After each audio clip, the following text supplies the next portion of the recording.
Hello students, I am meeting all of you almost like after 3 weeks, okay? And मैं expect करती हूँ that आप सबके सारे एग्जाम्स, मैं May 22 अटैम्प्ट के बारे में बात कर रही हूँ, बहुत अच्छे गए होंगे and I really want to wish you and each one of you all the best for positive result. Okay, now आज मैं बात करने वाली हूँ नवंबर 22 वाले बच्चों के लिए, बिकॉज उनके टेक्स्ट वगैरह आ रहे हैं, मैसेजेस आ रहे हैं कि हम कैसे प्रिपेयर करें।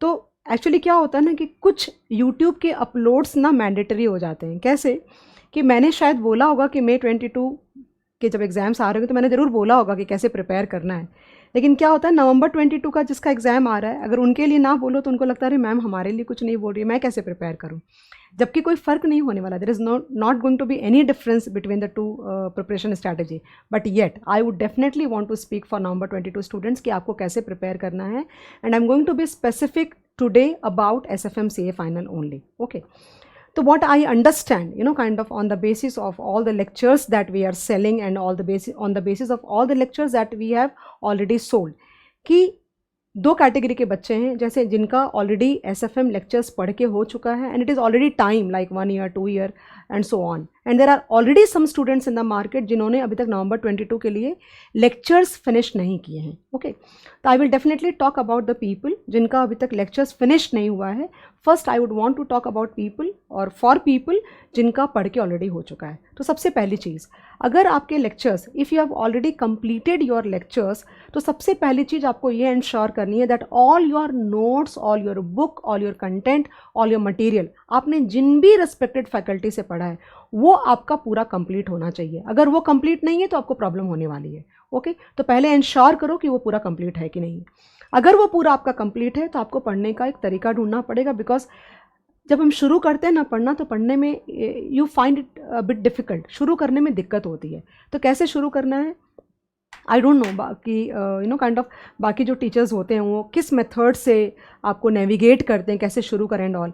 हमारी क्लास के अंदर में कैसे होता है that I start with time value of money only, because I feel that is the base of the finance. तो हमारा एक लेक्चर कम से कम 6 to 7 आवर्स का सिर्फ टाइम वैल्यू ऑफ मनी का होता है।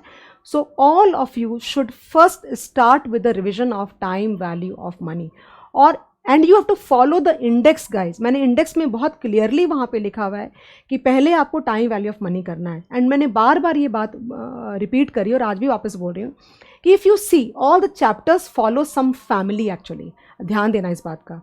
बहुत लिमिटेड नंबर ऑफ चैप्टर्स हैं SFM के अंदर में, और तुम दिमाग अगर सुनोगे ध्यान से तुमको याद भी आएगा। तो time value of money, valuation of bond, valuation of equity and merger and acquisitions, they basically follow a family. Okay, तो तुमको ये कोशिश करनी कि टाइम वैल्यू ऑफ मनी के बाद या तो तुम बॉन्ड कर लो या इक्विटी कर लो, कोई फर्क नहीं पड़ता, लेकिन बिना इक्विटी करे बगैर, विदाउट डूइंग इक्विटी मर्जर मत करना। ओके, अगर इक्विटी करके करोगे तो कुछ होने नहीं वाला है, but if you first do equity and then do mergers, your synergy के तुमको बेनिफिट्स मिलेंगे, because there is a lot of like content overlapping between equity and merger, and equity is the base actually. Okay, तो ये एक बात हो गई। दूसरा, देन उसके बाद तुमको क्या करना चाहिए, you should pickup with forex. Okay, forex पहले करोगे, डेरिवेटिव्स बाद में करोगे। तो पहले फॉरेक्स करोगे, then you will do international financial management, then do derivatives, interest rate risk management and value at risk और रिस्क मैनेजमेंट, ये साथ में करना। बिना फॉरेक्स करे बगैर डेरिवेटिव्स मत करना, तुमको बहुत दिक्कत आएगी, राइट। उसके बाद पोर्टफोलियो करके म्यूचुअल फंड्स करना। Usually what happens, I tell you, mutual fund सबसे छोटा चैप्टर तुम्हारे पोर्शन के अंदर में। If you see the size of the chapter of mutual funds is the smallest actually. So when the student starts preparing, he tends to jump on mutual funds only. सबसे पहले बच्चा जाके mutual fund करता है, अरे सबसे छोटा chapter पहले ये कर लेता हूँ। नहीं, ऐसे मत करना, ऐसे मत करना। करने को कर सकते हो, कोई दिक्कत नहीं है रैंडम जाने में, but if you go organised you will always tend to gain more and more confidence.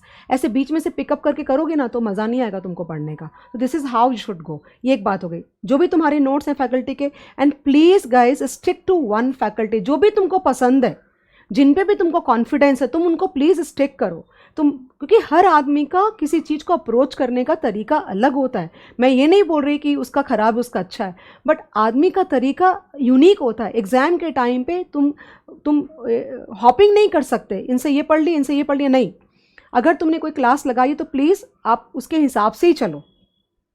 और फिर आपकी जब पढ़ाई एक बार पूरी हो जाए, once you are done with everything, once revision, then try please, it's a humble request on my part that please आप अपने इंस्टीट्यूट के मॉड्यूल को एक रफ रीडिंग जरूर दो। ये आपका फ़र्ज़ बनता है, ये आपकी ड्यूटी बनती है। हाँ, टीचर्स आपने अब you have already done one reading of your portion, now when you take your module institute का, ओके, तो जो तुमने कर लिया वो टिक मार्क फटफट करके ख़त्म कर दो, और जो कुछ नया नज़र आ गया उसको तुम अंडरलाइन करके छोड़ दो और पिकअप करके नोट्स बना करके छोड़ दो, ताकि लास्ट मोमेंट में रिवाइज करने में तुम्हारे ईजी जाएगा, राइट। तो वो प्लीज़ करो, मतलब ये ज़रूरी होता है उनके मॉड्यूल में। With time they have also upgraded their content, तो प्लीज़ वो करो, अच्छा रहेगा। और चेक करो कि सारे क्वेश्चन जो उन्होंने दे रखे हैं वो क्वेश्चन तुम्हारे इंस्टीट्यूट, तुम्हारे जिस भी टीचर से तुमने पढ़ा है वो कवर हो रहे हैं कि नहीं हो रहे हैं, right. There are lot and lot of revision videos of mine जो मैंने May 22 में भी डाला था, कि जिन बच्चों ने पहले लिए हैं प्लीज़ जाकर के वो शीट्स को जाके चेक करो। मैंने मैराथन भी लिया था, मैंने रिविजन वीडियोज़ भी डाले थे, वो जाके चेक करो कि वो तुम्हारे पुराने वाले कॉन्टेंट में, जब यानी कि 2 साल पहले अगर लिया था तो वो कॉन्टेंट में है कि नहीं, अगर नहीं है तो वहाँ से अपग्रेड करो। अगर तुमको कोई भी प्रॉब्लम होती है, किसी भी तरह की प्रॉब्लम अगर होती है, तो प्लीज़, कोई भी बच्चा, मुझसे लिया या नहीं लिया कोई फ़र्क नहीं पड़ता, you can text us on 9930812721, WhatsApp करो कि मैम मुझे ये प्रॉब्लम है। We will definitely approach you back to handle your problems. और you can mail us, mail ID तुमको दिखाएगा टिकर के अंदर में या कहीं पे, यू कैन वेबसाइट पे जाके चेक कर लो, तो मेल करो, we will definitely try to rectify your problems, okay. तो ये काम खत्म हो गया, ये पहली रीडिंग हो गई।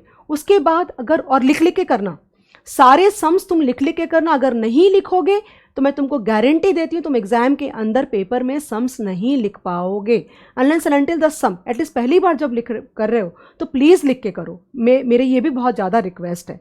जब दूसरी बार करोगे तो जो 2-4 डिफ़िकल्ट क्वेश्चन है वो लिखना, बाकी छोड़ देना, और थर्ड में तुम ऊपर से जा सकते हो।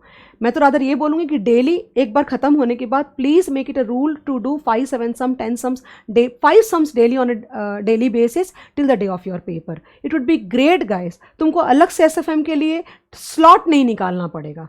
That's how you should be preparing. मैं और वीडियोज़ डालूंगी, इतना करना पहले शुरू करो। Now coming back to all the students जिनके लेक्चर्स अभी नहीं हुए हैं, अगर तुम्हारे लेक्चर्स नहीं हुए हैं SFM के, तो मैं at least back of the mind में ये सोच रही हूँ कि तुमने कोई दूसरे लेक्चर्स या दूसरे सब्जेक्ट के लेक्चर जरूर कंप्लीट कर लिया होगा, ओके। चलो वो भी छोड़ दो। अगर तुम्हारे लेक्चर्स नहीं ख़त्म हुए तो प्लीज़ कोशिश करके तुम जल्दी जल्दी अपने लेक्चर्स को ख़त्म करो, ओके।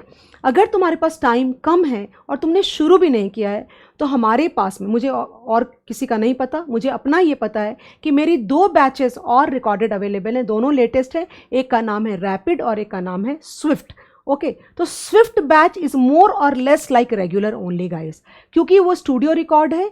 तो I have been able to complete in 130 hours हम लिखते हैं, बट 140-50 आवर्स में वो खत्म हो गया, but it will give you a feel of regular only. You can go with the Swift batch if you have less time and you do not want to invest all of your, like, तुम्हें अगर regular करने का मन नहीं है। वैसे अगर मुझसे पूछोगे तो मैं बहुत कंजर्वेटिव हूँ, मेरा हमेशा ये मन होता है कि बच्चा पहली बार जब कर रहा है तो रेगुलर से ही करना चाहिए, ओके। आज के लिए इतना ही। लेक्चर्स लो या लेक्चर्स नहीं ख़त्म हुए तो ख़त्म करो, उसके बाद वापस से यू कैन अप्रोच मी कि मैम अब आगे क्या करें। कुछ नहीं करना, आगे रिवीजन करते जाना है, डेली के 10 सम तुमको लगाने और 10 सम फिनिश करके डेली बेसिस पे। तो be in touch with the subject, that's very very important. But writing is something you cannot ignore. This is how a November CA final SFM student should start preparing. मैंने पूरा नहीं बोला है, पहले पूरा एक बार पढ़ के ख़त्म करो। मैं ऑफ एंड ऑन इस तरह के बहुत सारी वीडियोस डालती रहूँगी और तुमको गाइड करती रहूँगी, okay. But please maintain a discipline, please stick to the plan, please make a schedule, don't try to make a very aggressive schedule. छोटे छोटे टारगेट्स बनाओ और उसको ओवर अचीव करने की कोशिश करो, ओके। That is how. शुरुआत में हमारी एफिशिएंसी कम होती है, बड़े टारगेट्स बनाओगे। आज मैं 18 घंटे पढ़ूंगा, होने नहीं वाला है तुमसे, होने नहीं वाला है। तुमको क्या करना चाहिए, 2 घंटे का शेड्यूल बनाओ, 3 घंटे पढ़ के उठो। आई am sure that will work for you because that has worked wonders for me. Thank you so much. I will keep guiding you of and on. Please keep comment in the, वहाँ पे comment करो अगर तुम्हारा कोई specific doubt है। I am sure we will definitely cater to your problems. Thank you so much.